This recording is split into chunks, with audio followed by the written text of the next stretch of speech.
Good evening. Whoa, it's on. Hi. My name is Aaron Rosenblum. I'm the Health and Science Librarian here at the Portland Public Library.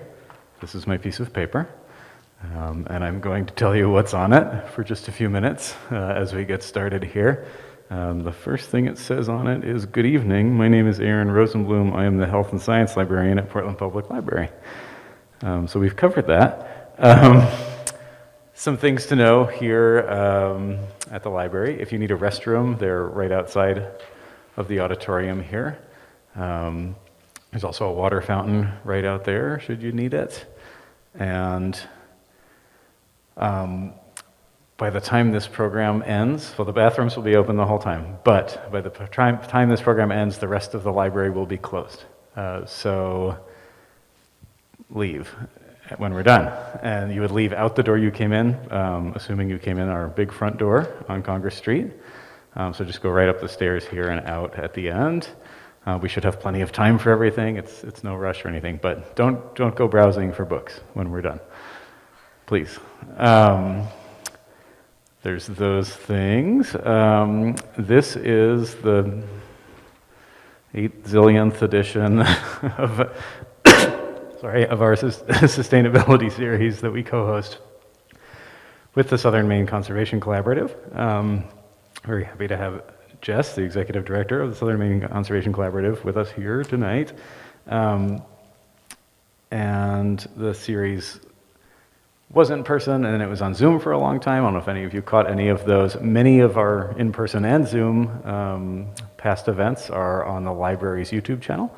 So feel free to look us up on YouTube and catch some of those, including an earlier talk, at least one, from the Wild Seed Project. Totally different content from tonight. Yeah, so we're happy to have you here in our ongoing series of conversations on these topics. Before we go any further, I would like to read Portland Public Library's land acknowledgement. So, the Portland Public Library would like to acknowledge that the land on which we gather is the occupied and unceded territory of the Wabanaki, the people of the place where the sun first looks our way, who have stewarded this land throughout the generations. We extend our respect and gratitude to the many indigenous people and their ancestors whose rich histories and vibrant communities include the Abenaki, Mullaseet, Micmac, Passamaquoddy, and Penobscot nations, and all the native communities who have lived in Chuabunkeg for over 3,000 generations in what is now also called New England and the Canadian Maritimes. We thank them for their strength and resilience in protecting this land and aspire to uphold our responsibilities according to their example. So with that, I'm happy to pass the mic to Jess Burton, who will introduce tonight's speaker. Thanks, Aaron. I'm Jess Burton with the Southern Maine Conservation Collaborative, and as an organization, we're committed to really broadening our understanding of conservation and all that it connects to. And one of the ways we do that is partnering with other organizations. And this partnership with the library has been 5-6 years to really just have a platform to get ideas out into the world. And we are super excited tonight to be hosting Tyler from the Wild Seed Project.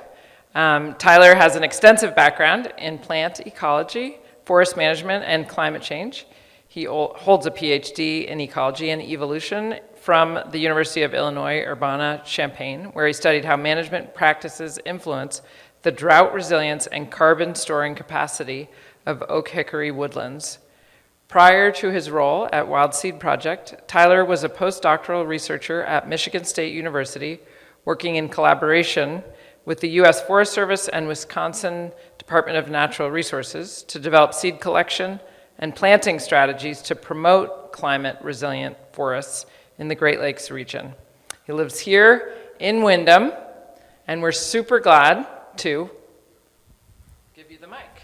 Or do you have a mic there? I think this should work. Okay, can you all great. hear me okay? Thanks, and thanks all of you for coming tonight. Yeah, thank you all. And thanks, Jess, and thanks, Aaron, for having me.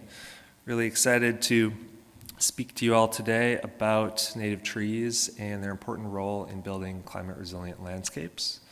In case you're not familiar, I want to start with just what we do at the Wild Seed Project and sort of more what my role is. Wild Seed Project, we are based out of North Yarmouth, and we have our Native Seed Center at Cape Elizabeth, so we're a locally centered organization. And our main goal is to inspire people to take action and join us in repopulating landscapes with native plants, particularly those grown from seed. And we aim to do this by repopulating our communities with native plants that help safeguard wildlife habitat, support biodiversity, and mitigate the effects of climate change. And we do this through several key programs, the heart of which is our seed stewardship, where we collect primarily Maine-grown native seeds, sow and propagate them, and make them available to the public. We also have a lot of educational resources we develop to give people sort of the tools and know-how that they need so that anybody can propagate native plants. We have school and youth programs, including our Seeds for Teachers program that we have now 2 years running. It's been very successful to provide teachers with free native plant seeds. And more sort of to my responsibilities as manager of Applied Ecology, I help create demonstration gardens, native plant demonstration gardens, to show the public what it looks like to use native plants and to have more ecologically based garden design. Actually, just outside here, One City Center, we're going to be developing, or we are developing, a native seed garden, so you can look forward to that. Hopefully, we'll start to be underway next spring into summer, which will be very cool. And then I also help write and lead our annual print publications that come out every spring. And I'll talk a little bit more about that at the end of my talk. So this talk will really be in 3 parts. The first of which, I want to describe what climate resilience is, why it's important, and the role that native trees play in building climate resilient landscapes. Secondly, I want to provide some sort of tangible, specific species that are especially well adapted to urban conditions, which require sort of specific, specific traits to do well, survive, and thrive in some pretty difficult conditions. And then finally, on the really practical side of things, I want to help you with some strategies to select, find, and successfully grow native plant species. All right, so first off, why are native trees important for climate resilience? So in a lot of my talks, I really want to stress the fact that climate change is not a future problem. I think oftentimes our language, we make it into something that sounds quite abstract and far away. It is very much a now problem, and it is only intensifying as we go into the future. Globally, as a good illustration of this, globally the last 8 years were the warmest 8 years on record. And importantly, climate change disproportionately affects marginalized communities that are unable to escape or avoid the worst impacts from climate change, whether it's storm and flood events, heat waves, or infectious disease. And finally, climate change represents sort of an unprecedented threat to our native ecosystems. These ecosystems that provide us and have provided us for thousands of years with free services, cleaning our water, our air, providing us food and fuel. And it's really our collective responsibility to treat this as the crisis that it is. Just some visuals in case you're interested. So these are visuals of temperature change in Maine specifically over the last 120 years. And temperatures here have risen by 3.5 degrees over the last century. Since the mid-1990s, that rightmost graph shows very cold nights here in Maine. And over the last 25 years, very cold nights have been below average for that entire time. And the leftmost graph shows the changes in summer temperature, and the middle graph shows changes in winter temperature. And actually, in the last 2 decades, the amount of winter warming in that center graph has been almost double that in summer. So our winters are changing really rapidly. Not to say our summers are getting quite a bit warmer too. And just looking at Portland's 83-year record, the top 10 warmest years on record in Portland have all occurred since 1990. The warmest year on record was 2020, followed by 2012 and 2010. So it's a very, very obvious pattern and clearly illustrates that this is occurring now. Climate change also is affecting our rainfall patterns. For the contiguous US, so that bottom graph there shows the number of extreme rainfall events. So these are rainfall events where we get more than 2 inches of rainfall quite suddenly. 9 of the top 10 years for these events have occurred since 1996, and that's for the whole US. Actually, this pattern is most pronounced in the Midwest and here in the Northeast. The top graph shows specifically what's happened in Massachusetts. The pattern's a little less clear in Maine, so I show Massachusetts here, but in the period of 2005 to 2014, there was 30% above average amount of these extreme rainfall events. So this causes flash flooding, it causes erosion, it can cause problems with water quality for city and municipal water supplies, and oftentimes our systems just aren't engineered to handle these extreme events. And it's not just extreme wet periods that are changing, it's also dry periods. Maine has been experiencing more short-term drought than is typical. We had extreme drought in 2002, 2016, and 2020. And as we probably all remember, the summer of 2022 was also abnormally dry.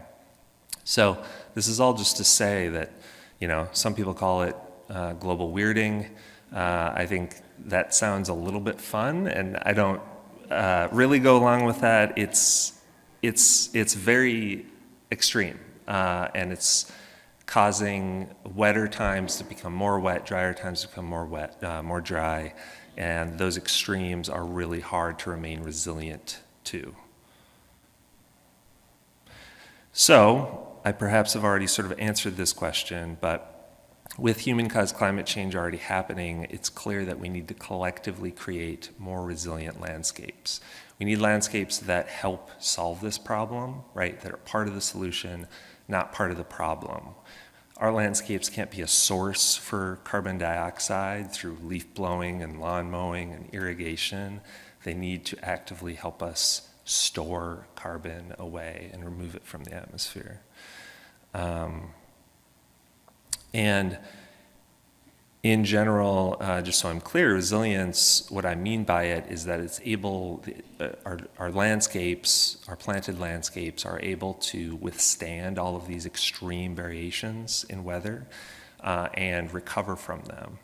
And why this is so important is because with other threats like habitat loss, pollution, fragmentation, wildlife needs all the help that they can get, and so being resilient means having landscapes that safeguard the habitat that does still remain, and protects the biodiversity that we still have and mitigates CO2 emissions as much as possible. So as I see it, there's sort of 3 key things that I'll stress here for creating resilient landscapes. First of which, and probably most importantly, is supporting and adding biodiversity to our landscapes. And this is biodiversity in all of its forms. So not just the number of species that we have in our gardens, but the genetic variability within those species. We have lost a lot of this. So in natural plant and animal populations, of course, there's a lot of variability. And this variability is a huge strength. If something perturbs or stresses a population, having some individuals with certain traits and certain adaptations ensures that something survives and something's able to pass those on. When we lose that through things such as cultivation and cloning of plants, we get rid of that strength, all for the purpose of oftentimes aesthetics, having plants that all look the same, that have the beautiful colored flowers, right? We're maximizing everything for looks, and we're not realizing the bigger picture of the things that we lose by, putting all our eggs in that basket of double flowers or some crazy fuchsia variety of this, that, or the other. So it's a big mission of Wild Seed Project is to show the importance of this diversity, not just in species, but also genetic diversity. Second is the sort of general garden mantra that many of you maybe are familiar with is right plant, right place. So understanding your planting situation, whether it's a container or a health strip or a backyard, understanding that first before you get your heart set on certain plants that you want to add to your landscape.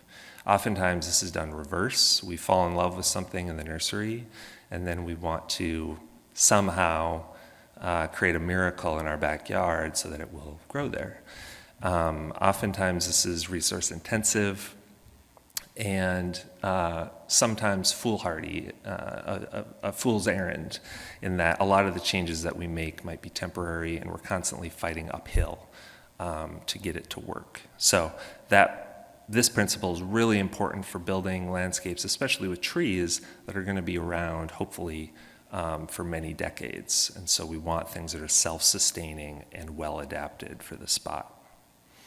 And finally, we want to plant landscapes that provide quality habitat. So going along with what I said earlier, we want habitat that safeguards a home and a food source for our wildlife species. And to do this, not only providing biodiversity and plants that are flourishing helps, but also freeing ourselves from the constant use of chemicals like pesticides, which are harmful to our insect pollinators, and other chemicals that can have a lot of impacts beyond just what we're targeting them for. So as I see it, when we have all three of these components, we have a resilient landscape and one that can withstand, hopefully, the many stressors that are to come with climate change. And so where do native trees fit into this? Well, first off, if you're not familiar, I just want to make sure I'm clear in what I mean by native. These are tree species that grew regionally prior to European colonization. And because they grew together for so long, they oftentimes co-evolved in the same place, right? They're able to coexist. They've battled it out, so to say. And over millennia, the region's plants, animals, fungi, and bacteria have achieved, roughly speaking, some sort of balance. Of course, there's competition and predation and all the battles that go on, but in general, there aren't pests and pathogens that run rampant. There aren't plants that are highly invasive and aggressive. There are always exceptions to this, but in general, it's pretty wise to use plants that all come from a similar environment. And so the lines here are fuzzy, right? It's not black and white. It's not Maine only. At Wild Seed Project, we tend to think of it as sort of region-specific. So New England, the greater Northeast, especially with changing climate, thinking about species that might be adapted to slightly warmer conditions, but we're not selecting ones that have risk of becoming invasive, that are from a different continent, that have completely different relationships in terms of their evolutionary history. And so I think native trees are so integral in the process of creating climate resilient landscapes because I think they check all three of those boxes, or in this case, circles, very well. First off, they help return biodiversity to the landscape. There's over 65 tree species native to Maine alone, and 135 to the greater Northeast. So there are many, many species to pick from. And what's great about that is there's a species for really any type of growing condition. And also species that work together really well, even in small spaces, being understory, subcanopy, canopy trees that we can mix together to create really nice communities. Secondly, because they've lived here for many, many thousands of years, they're adapted to our conditions, our climate, our acidic soil, the pests and pathogens that are native here, right? So they already, as long as we get our specific conditions of where we're growing them right, they are right plant, right place. And finally, because they've co-evolved with our native flora and fauna, the pollinators, mammals, birds, they're oftentimes the preferred habitat anyway. And so as a result, they create this preferred habitat that provides the food, the water, the shelter necessary for a lot of species of wildlife.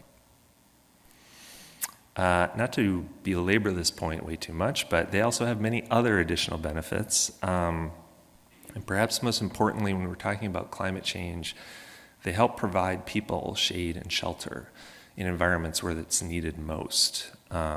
So they help mitigate what's called the urban heat island effect, which many of you might be familiar with, just that phenomenon that cities tend to be much warmer than their surrounding vegetated rural areas.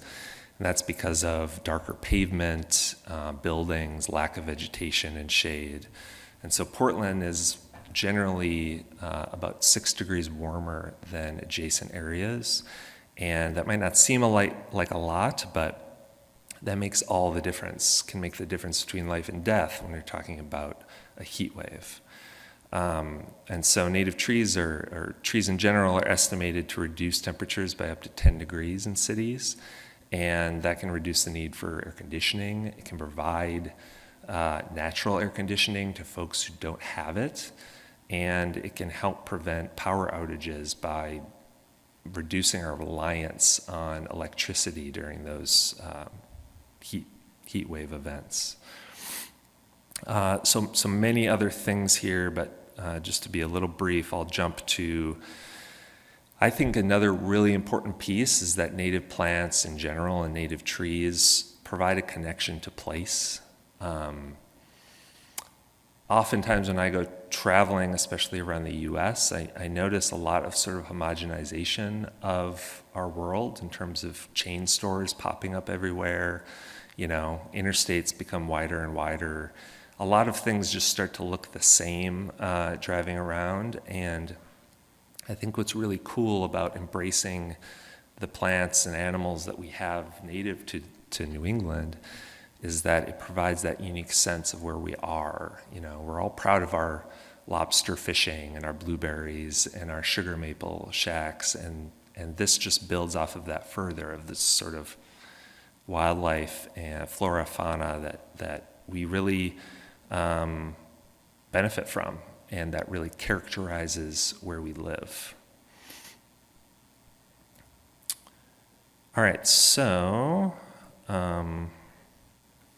now I want to move on to some specific species that I would recommend for urban and residential areas. And just more broadly, I want to point out that, you know, trees come in kind of two major groupings: conifers, or needle leaf trees that are, for the most part, evergreen, and then deciduous hardwood trees.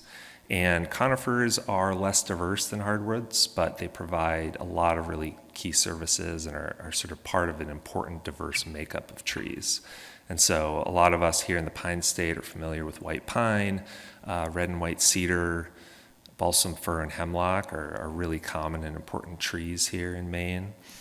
And in terms of hardwoods, a more diverse group, but one that has, large canopy trees like ash, hickory, maple, and oak, which I'll point some examples out from, as well as smaller trees like willows, cherries, plums, and serviceberries, and shorter-lived trees that grow pretty quickly like birches and aspen. So there's just a real range and a real great selection of trees for whatever your growing conditions are. And so the ones I'll recommend here are, I've tried to gather just a short list of ones that are adapted to very contrasting conditions. So some might be really good in shady spots, some might be better in sunny, some more adapted to dry or wet conditions. And I tried to pick ones that are tolerant of compacted soil and salt from road salt or salt spray from being near the ocean.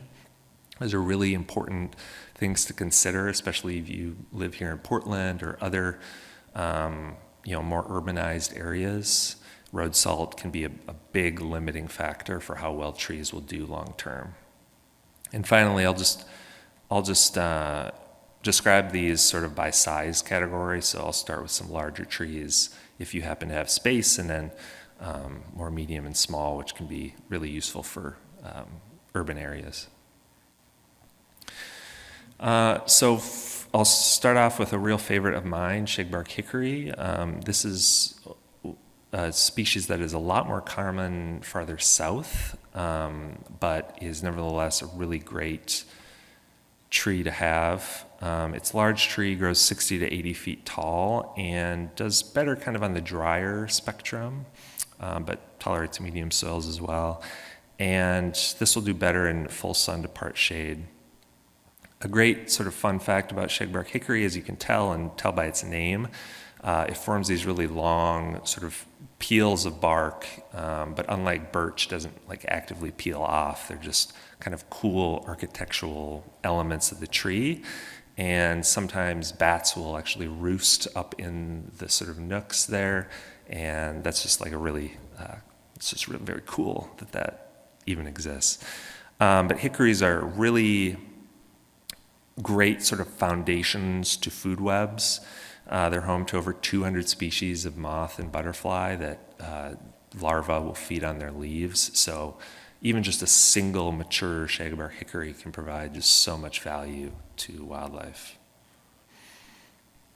I also want to point out oaks. I studied oaks throughout grad school, so I spent many years with them. So I have a soft spot for them. These are just two examples, bur oak and swamp white oak. And like hickories, oaks are real foundational species that if you don't have one and you have room for one, I highly recommend. There are 12 species native to New England and over 90 species native to the US. So it's actually a very diverse group, and actually throughout the Americas, it has done extremely well in diversifying and living in different areas. Bur oak, coming from Minnesota, is a classic savanna species, and I am very happy that it actually exists all the way out here to see it. Has really relatively thick bark that helps it be fire resilient, and bur oak will do a little bit better on the drier side, but are tolerant of soils that intermittently get pretty moist, whereas swamp oak will be a little better on the wetter side, but by no means needs swampy conditions. And both of them tolerate extremes, drought, flooding, compacted soil. They'll do really well along roadsides or rain gardens in the case of swamp white oak. And a cool thing about swamp white oak, as you can see from this picture, its species name, bicolor, comes from the fact that its underside of its leaves are this really stark white contrast with what you see on the top of the leaves. So moving on to more medium-sized trees, we have sassafras, which some of you might not be familiar with. It's very uncommon in Maine, but again, more common as you go farther south. It gets about 30 to 60 feet tall and does better in drier to medium soils, and again, likes full sun to part shade conditions. I really love sassafras for really, it has interesting flowers, as you see here to the left. It has interesting colors to its leaves. Its leaves come in 3 different shapes. It can be a simple sort of more classic oval leaf shape. It can be sort of a mitten shape, or like these will have 3 lobes, which is kind of interesting. And its root bark was long used for teas because of an aromatic chemical that is in them. And after colonization, that same chemical was used to flavor the original root beer.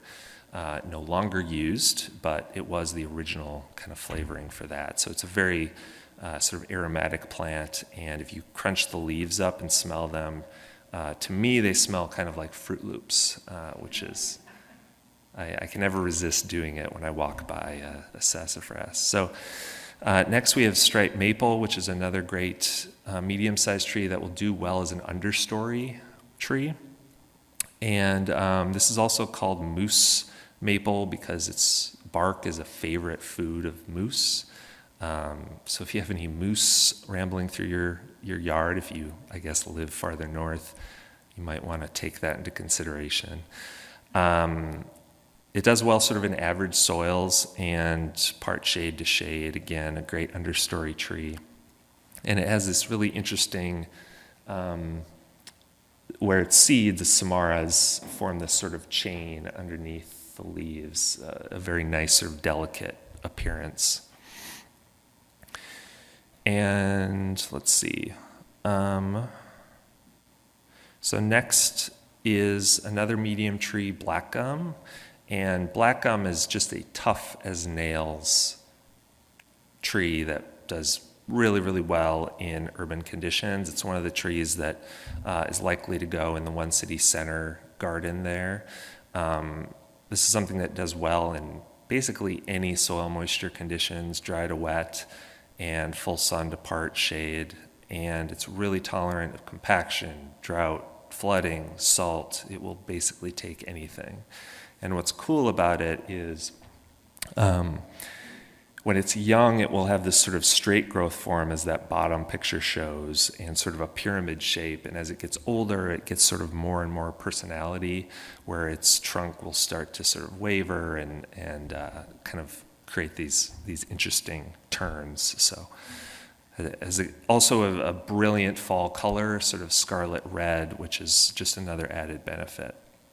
I did want to point out a really tough as nails conifer to consider as well, red cedar.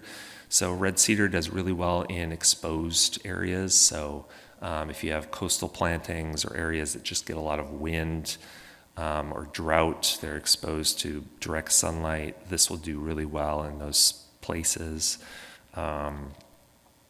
And let's see, what looks like berries here are actually modified cones, and they sort of are a greenish blue color if you've ever seen them on an actual tree, and they're favorite food source for many birds.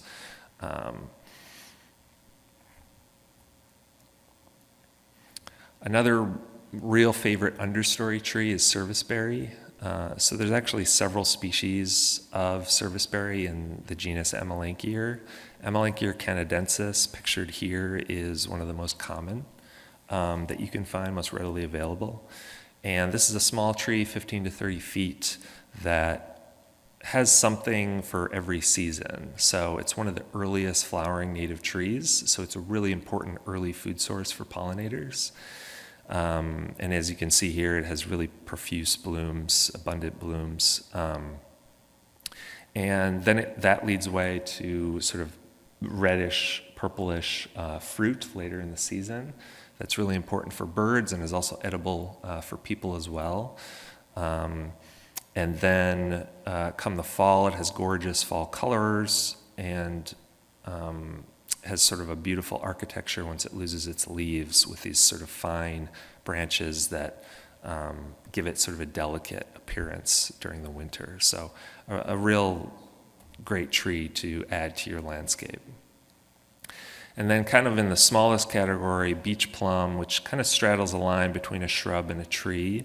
This one only gets 3 to 8 feet tall, and beach plum, unfortunately, used to be a lot more common in Maine before coastal development removed and destroyed a lot of its habitat. But it's a real shame because it's a beautiful tree, and it, as you see in this picture, produces these really tasty plums every year that are, I guess, depending on how much you like sort of more of a tart plum taste. They're a little bit on the tartar side, but delicious, edible, and if you can get them before the birds, they're really great to have. I think this is the final one. So this would be another great understory tree, and again, trying to layer species on top of one another to achieve, more biodiversity and more structure for wildlife. What's cool about pagoda dogwood is it grows kind of in this horizontal growing pattern. So as you can kind of see from this picture, it creates almost a tiered effect, which is why it has its name, where it gets its common name from. And this shape, this overall architecture, kind of traps snow in the wintertime. So you'll sometimes have kind of layers of snow that build up. It's very beautiful. And yeah, later in the growing season, it has these dark fruits that you can see in the top right that are on these really bright red stalks, which are beautiful and a real favorite of birds. And it also has sort of a beautiful fall color as well as an added benefit. So that is just, I think, what was that? Maybe 8 species of 65. Just a few to consider. Now I want to move on to just some more practical information on how to select, based on your site conditions, appropriate tree species, where to find them, and some tips on how to successfully grow them.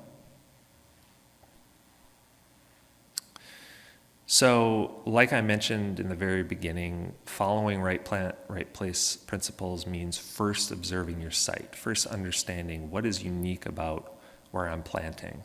And I really want to be clear that this advice isn't, you don't have to be a landowner to use this advice. We really want to promote planting in containers, in not so much window planting for trees, but for various sizes. It doesn't really matter how small it is because as you saw, trees come in all shapes and sizes, and all different contexts can be biodiversified and made more climate resilient. So the key thing is to understand the specifics of your site and use those when selecting appropriate species. So I'll just go over some sort of highlights here. First off, with native plants, hardiness zone 9 times out of 10 doesn't matter because these species are evolved to our climate and they do really well, typically at least zone 4, which covers basically all of Maine nowadays, all places of Maine where most people live. But I do point this out because, so if you're not familiar, hardiness zones are just how cold hardy a species might be, and what your minimum temperature is based on your county or area. And with annuals and with non-native plants, this can be more important because if you're planting something that's coming from Florida, it obviously won't last very long as a perennial if you don't take that into account. But for natives, far less important. But I do point it out because A, they recently changed the zones this year, which is yet another indication of our changing climate.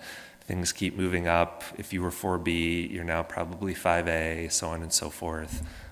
There's other reasons why things change, but it's one of the contributing reasons. So just a really plain evidence that things are changing. Also, increasingly we're suggesting plants that are native, say, to the Northeast, but not necessarily Maine, and that does bring some species that are cold hardy just to zone, say, 5 or 6. And it is important sometimes there to consider where you are. If you're in Bangor, that might not be an appropriate site, and it's one factor of many to consider. So just highlighting that. The real key piece is, if you go to any garden center, the sun requirements and soil moisture requirements are on every label. It's something that if you're used to plants, you're trained to look for. But nevertheless, I've been guilty of this myself, of finding a plant I love and reading its requirements and thinking, I can probably find somewhere that will meet these requirements, and fudging it a bit, rounding up, rounding down to make it work. And really, I challenge you to, especially this next growing season, to really observe where you're planting and just take some time to understand this little spot on Earth and what it experiences throughout a growing season. First with sun requirements, knowing the aspect, where your site faces. Is it south facing? Is it north facing? These things are, of course, key to how much sun or shade you'll experience, in addition to whatever obstructions you have. Do you have a deciduous or evergreen tree that might block part or all of the day's sun?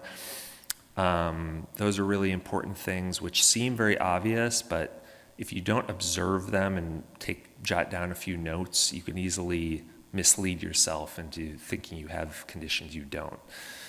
Secondly is with soil moisture, not only does it have to do with sort of your local topography, is this a low-lying or upland site, but it also depends on the texture, soil texture that you have. A concept that some people aren't familiar with. And it's important because, if you have sandy soil, which is made up of coarse particles, sand is coarse, it has a lot more open space in it, and water is able to flow really freely, making it well drained and oftentimes a lot drier.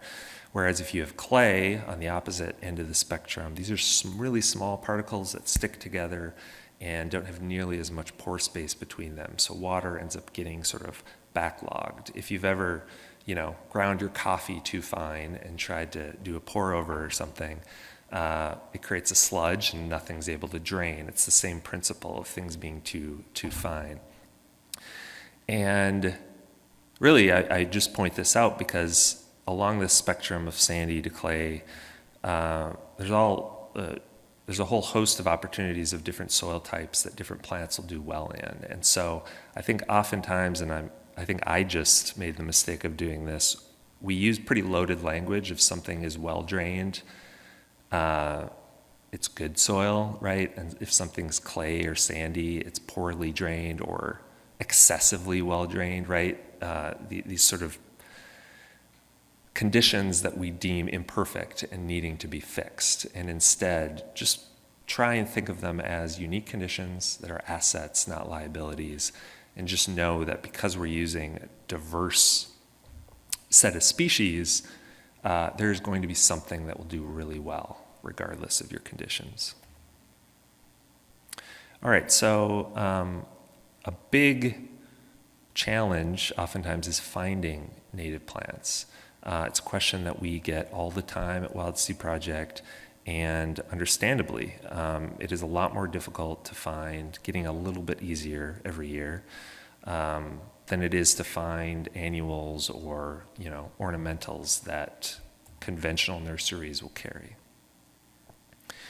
What we suggest, okay, so shamelessly, I put Wild Seed Project at top, but in Maine, these are some great sources. There are others as well. I don't mean to say these are the only good sources of where to find native trees, but at Wild Seed Project, we sell seed this time of year from fall through winter, and in August, we have a live plant sale that we do every year. Right now, Fedco, they sell bare root, so not potted or containerized trees, but bare root trees that you plant in the spring. They're taking orders right now. They're another great place to get native trees from. Native Haunts out of Alfred, Maine is another good source we recommend, and Maine Audubon has a June plant sale, which is staggered nicely with our August to have sort of get your early native plant fix, and ours later in the year. And of course, other states in New England have excellent sources as well. So I just thought I would put some up here to give you an idea. Again, we need more.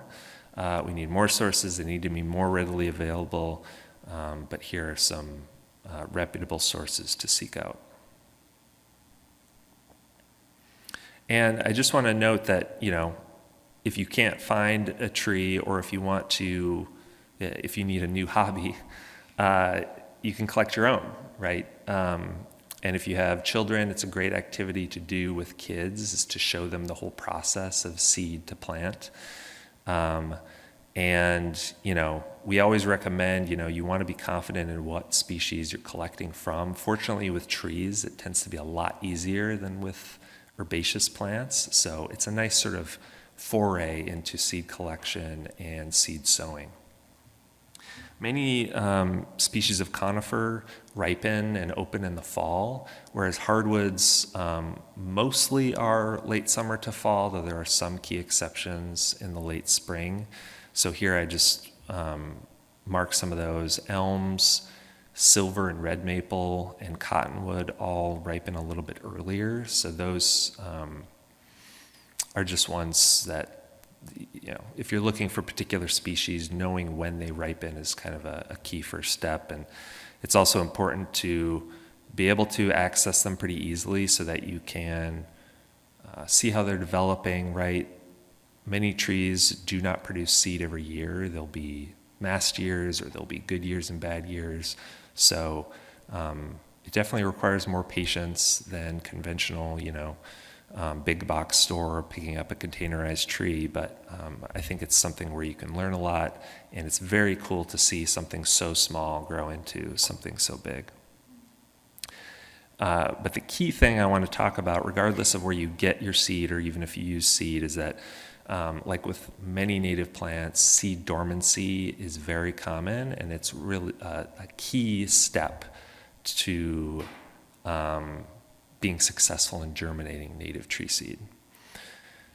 So what I mean by dormancy is that trees are adapted to not fall from a tree when they're ripe and immediately start germinating. That would be a really poor strategy in a winter like Maine. So they've adapted to have to break that dormancy over 30, 60, 120 days of cold temperatures before they're ready to germinate. So we need to take that into account when we get seeds to what's called stratify them properly, or break that dormancy. And this is a general schematic that we have that we use for all native plants. It's a little bit different for trees, just given their size and what they need. But generally, we're sowing in the fall. We're protecting the pots and the seeds with something like hardware cloth so that squirrels and other rodents don't dig in there and, eat whatever we're working so hard to grow. And then we're leaving them out in the winter. So this is a weird concept if you're used to gardening and other things like vegetables, but you're leaving them in those conditions to experience moist, cold conditions, exactly what they need to break their dormancy.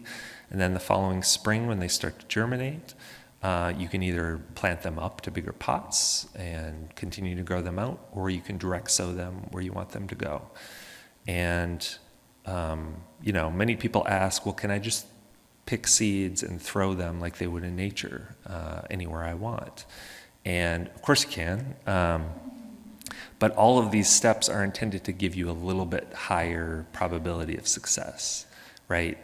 Trees produce hundreds, if not thousands of seeds because they know not only will only a proportion germinate, but only a proportion will survive all the predators and disease and damping off that happen.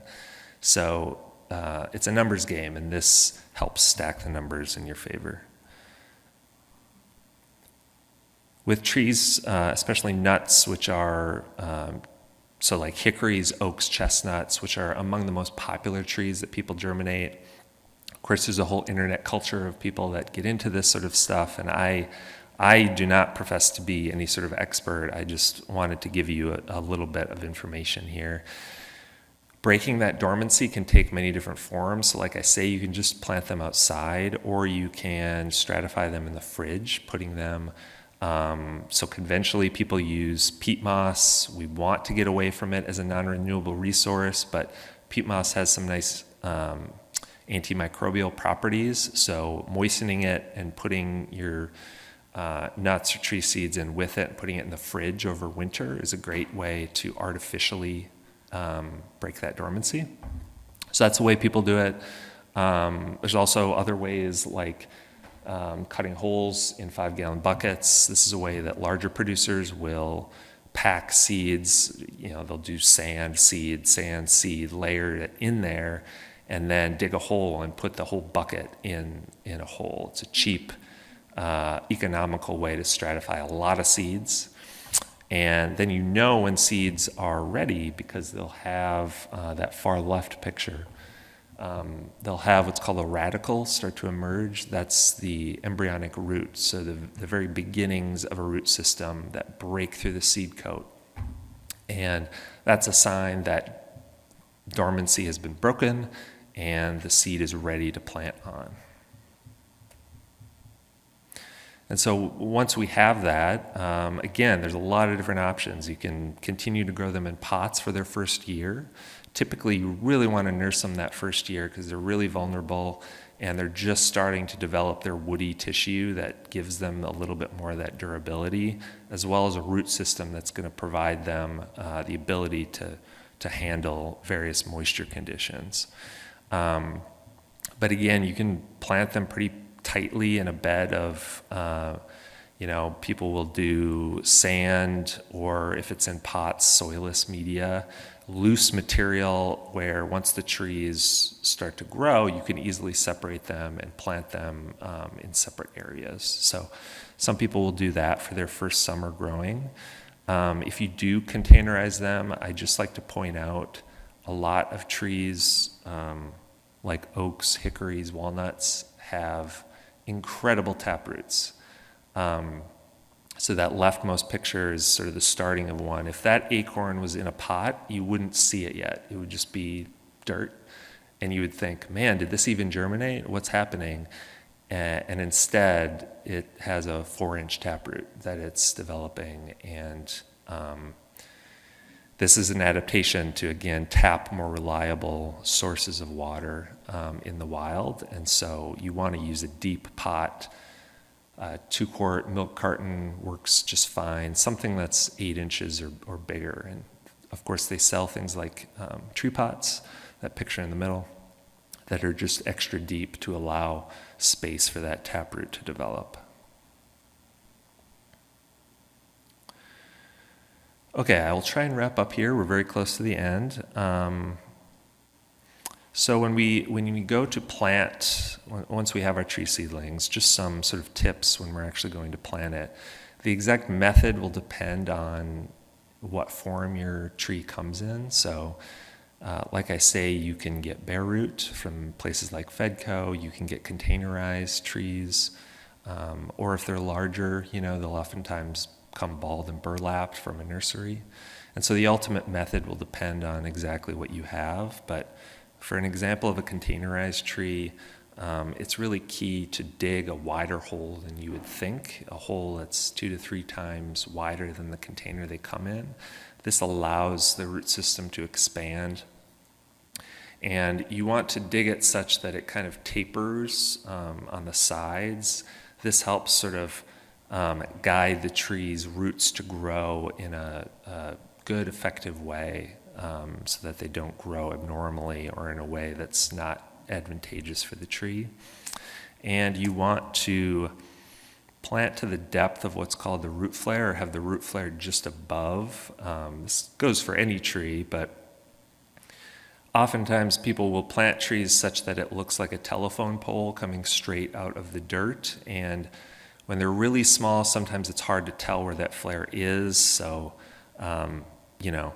your results will vary, but in this example here of a larger tree, you can see where the original soil line was above where the root system meets the stem. and that was too high, and it's now been graded down to a level that's much better for the tree.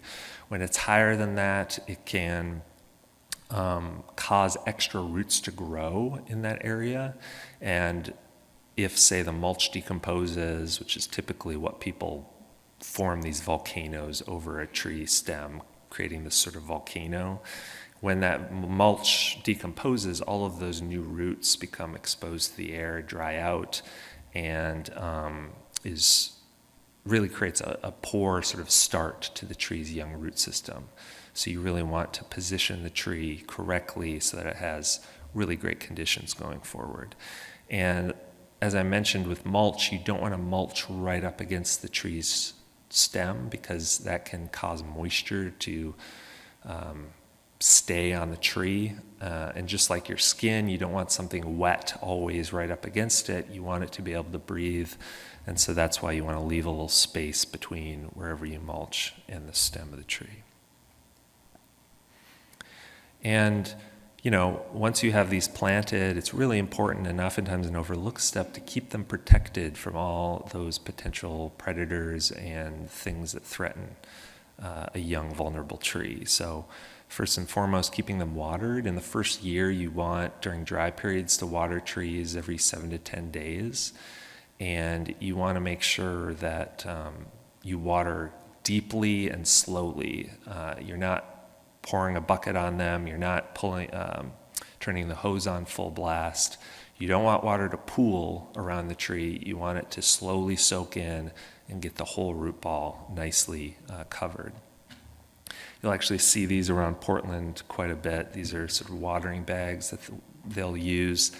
You fill them up, they sort of inflate in this bubble shape, and slowly, because they have sort of pinholes in them, slowly release the water into the root zone of the tree.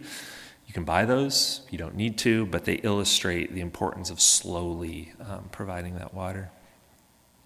And you want to think about protecting trees both from small predators and large predators. So protecting from small rodents, especially voles, which have a unfortunate habit of just nibbling right where the tree meets the soil, just nibbling around the tree and girdling or completely removing the stem from the root. And essentially, sometimes it looks like they didn't even eat anything. They just went to destroy the tree and leave it. So protecting them with some hardwire cloth that's installed 2 to 3 inches into the soil is an effective way to deter some of those predators. And for deer, using sort of a 3-foot diameter area around the tree where you install fencing. And I would suggest that until the tree is over 6 feet tall, beyond the sort of browse line of what a deer can reach up and get, depending on the condition, of course. And I don't want to forget to say that probably the most important thing to protect trees from is people. People mowing, trimming, running over trees with their cars is perhaps one of the biggest risks, especially in urban areas, to your planted trees. So an additional function of all this fencing is to help make it more obvious to people doing whatever they're doing to not kill your tree in the process. All right, and really the take home that I want to leave you with is when we really emphasize these 3 core components of a climate resilient landscape, we can help transition from the picture on the left to more of a picture on the right. Picture on the left is sort of a classic not climate resilient landscape where it's not biodiverse, it's all the same tree species and lawn. It's not right plant, right place. These trees, as you can see, are really stressed. They're losing leaves. They have bare branches. And it's not quality habitat for anything. Not even a person wants to hang out in that sort of spot. It's prioritized for cars, and that's about it. Of course, we have these situations where we just have to deal with really tough planting spots, and so this is perhaps a little bit unfair of me, but On the right, you see diversity, you see layering of trees, you see leaves that are left on the ground so that animals can use them as a home. You see flowers that pollinators can use as a food source. And you see overall quality habitat that not only a lot of our native wildlife want to use, but that would be a place that I would want to hang out as well. So it checks all of those boxes, and if we're able to do and adopt more of these principles in our landscape, we can also create more resilient landscapes that can withstand the many challenges that we have ahead of us with climate change. So with that, I'll just have a final plug of our annual print publications that you can find online. We have one on native trees specifically, as well as native ground covers and native shrubs for your landscape. And we're creating the 2024 guide right now, which will specifically be about planting for climate resilience. So if you're interested, please check that out next spring when it comes out. I encourage you to check out our website, wildseaproject.net, where we have a lot of this information available to read as well. So with that, thank you, and I'd be happy to take any questions with the time we have left.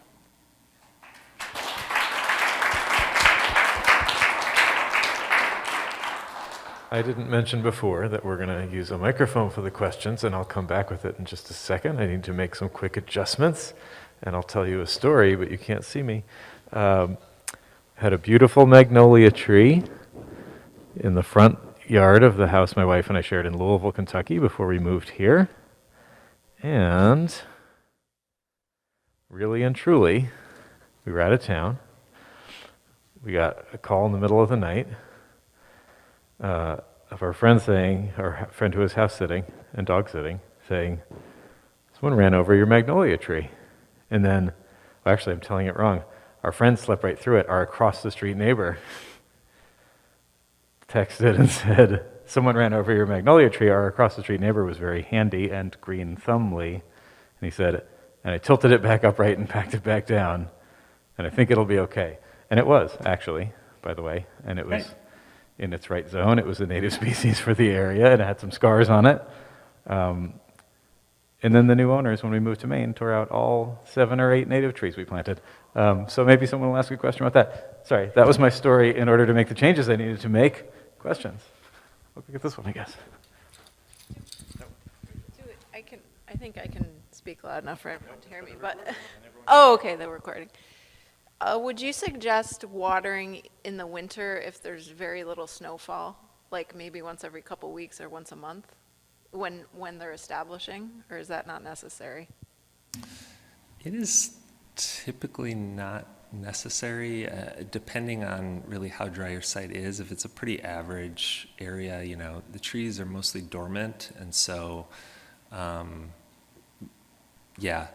I think, you know, if it's the very first year, that might be warranted, but yeah, usually in the wintertime, because things are so dormant, you really don't need to worry too much about the watering.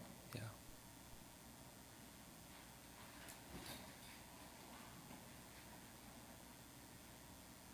Speak a little bit about assisted migration, which is sort of controversial, but you were sort of hinting at it with taking species that are like south of here, but what about species that are a bit farther south from here that might actually do quite well here?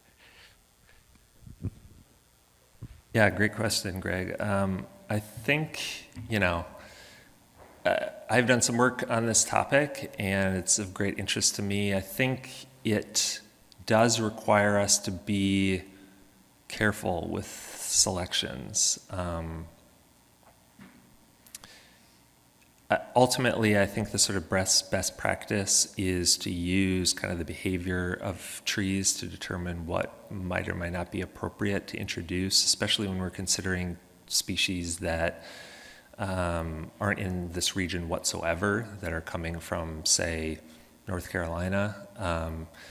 Now, the thing working in the favor of a place like the eastern U.S. is that it's a pretty contiguous habitat type of eastern deciduous forest, and because of glaciation, a lot of the species got pushed down, and some Some of them went up if they were well adapted to the climate. So I think it's an approach that the scientific community is still wrestling with, and entities like the U.S. Forest Service are perhaps being too conservative about. But one of the biggest challenges, at least during the time that I was working on it, was finding a coordinated network of folks that had site-specific seed that could tell you, I collected this from this location, and getting it in high enough quantities to be able to use it for plantings. So in some ways, the logistics of finding seeds from a particular place have hindered efforts to kind of at least move the research forward on what is or isn't possible. But I think, like, for practical purposes, I think the major concern is just to make sure that you're sourcing trees that are not going to introduce pests and pathogens. I think it's less of a concern that, you know, a lot of these trees are planted well beyond their boundaries anyway. Like sweet gum is already found in Maine, right? A lot of people like to plant trees outside their range, and we know that sweet gum isn't taking over. But the pests and pathogens that might move with the soil or move with the plants, I think, are the biggest concern with moving things around too much from region to region. And mostly I wanted to hit on, especially for this talk, I would love to talk more about that in future presentations, but really just hitting on that genetic variation component, which I think we underestimate how incredibly important that is and how adaptable species can be if we allow that pool of variation to work its magic, as it will with evolution and things like that. So, yeah, good question.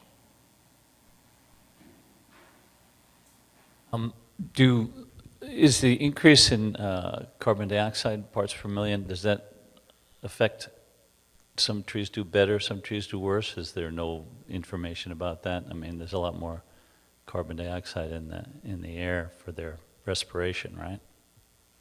Yeah, so in general, in mostly the 90s and early 2000s, there was a lot of work looking at what's called CO2 fertilization. And the hope was that it would help trees grow so much better that they would store more carbon, and that would sort of help cancel out some of the problems of rising CO2. And unfortunately, it's not a very consistent nor very large effect.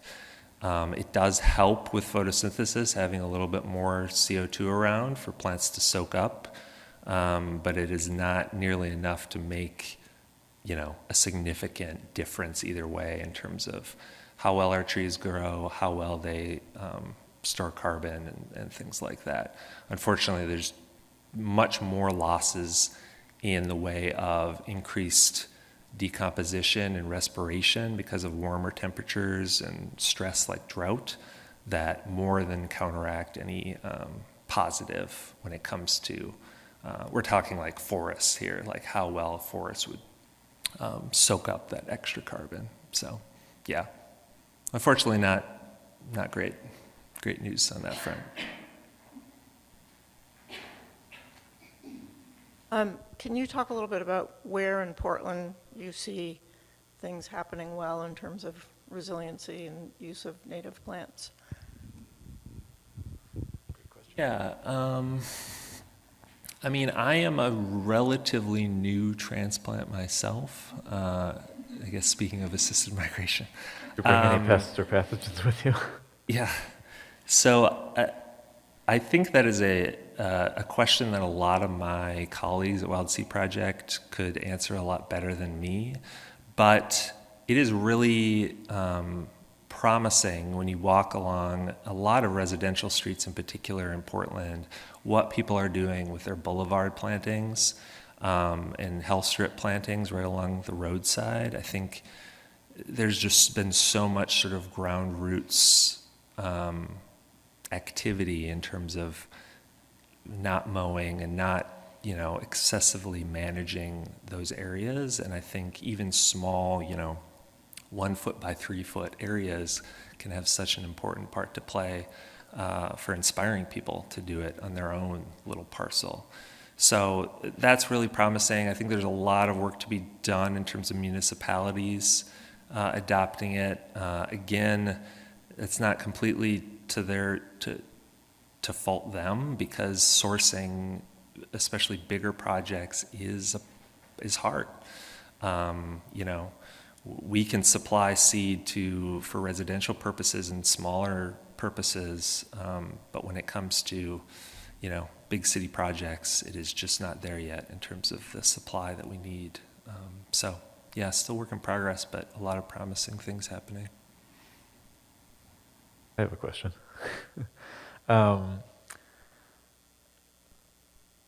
What about, so this is a sort of pests and pathogens question, I guess. Oaks are great. They're great trees. And there are lots that are native here. Serviceberries are awesome. We had a great serviceberry in Kentucky that the person took out. Why would they take out all these trees we planted? But our serviceberry in Kentucky was pretty susceptible to rust that was coming from apple trees or somewhere. Oak trees here in Maine are a great home for invasive brown-tailed moth caterpillars. So I guess I'm wondering about, I mean, if we plant enough native species, is it partially to, you know, I don't even know how to frame the question. It's sort of, in a way, it's sort of, are they going to be any easier to manage, or is it making a home for these invasive things that are coming? I can't imagine it's an argument not to plant them, but are there any better ways of managing native species against these things than non-native species, I guess?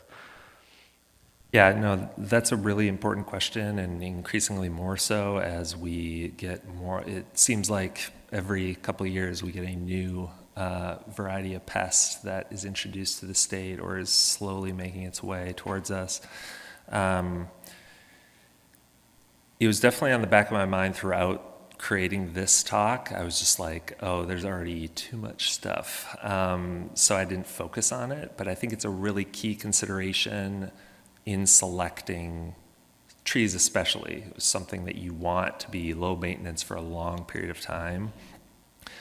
Big reason why I didn't put ash in this talk, or beech, or a lot of the other unfortunately troubled species that we have.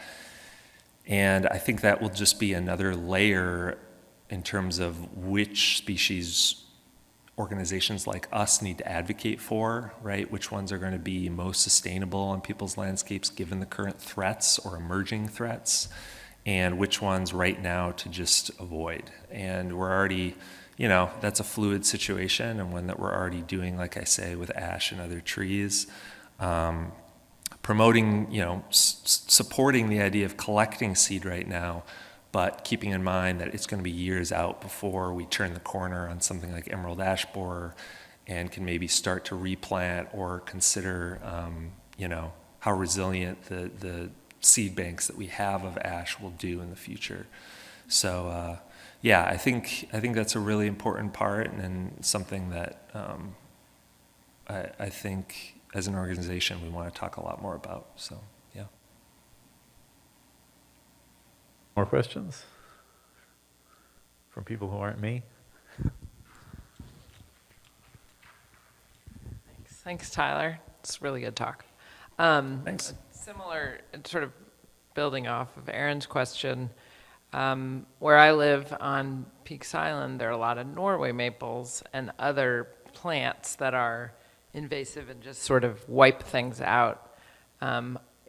To sort of work against that, are native trees better able to make their space, or do you need to clear a space of, say, Norway maples before you put in something else? Certainly in the case of those like understory trees that I talked about, they will be perfectly fine near something like Norway maple. And that could be a good way to sort of transition out of something like a Norway maple if you think you could remove it in the next 10 years, but you don't want to eliminate the vegetation or shade that you have. That's a great way to kind of bridge that gap. A lot of trees, as you saw, require at least, a lot of these canopy trees will require some sun to become established. So in that case, they're not going to do well under something like a Norway maple, but something like a sugar maple that has a lot of the same requirements could be a nice replacement in that spot. But yeah, it is a balance between, not treating non-natives as this like enemy that we need to bomb out of existence, but balancing it with, we want to transition out of, especially using them, right? If everybody stopped tomorrow using Norway maple, then that's great. We don't need to actively eliminate them in all cases, though they do have a great habit of popping up and in themselves. But yeah, so I don't know if that exactly answers your question, but I think, understory trees are a really great tool to bridge that change. Yeah. Well, thanks. Thanks for a great and informative talk. I think we all know where we can go for more information, and yeah, thanks. Thank Thanks you all. again. Thanks for coming out.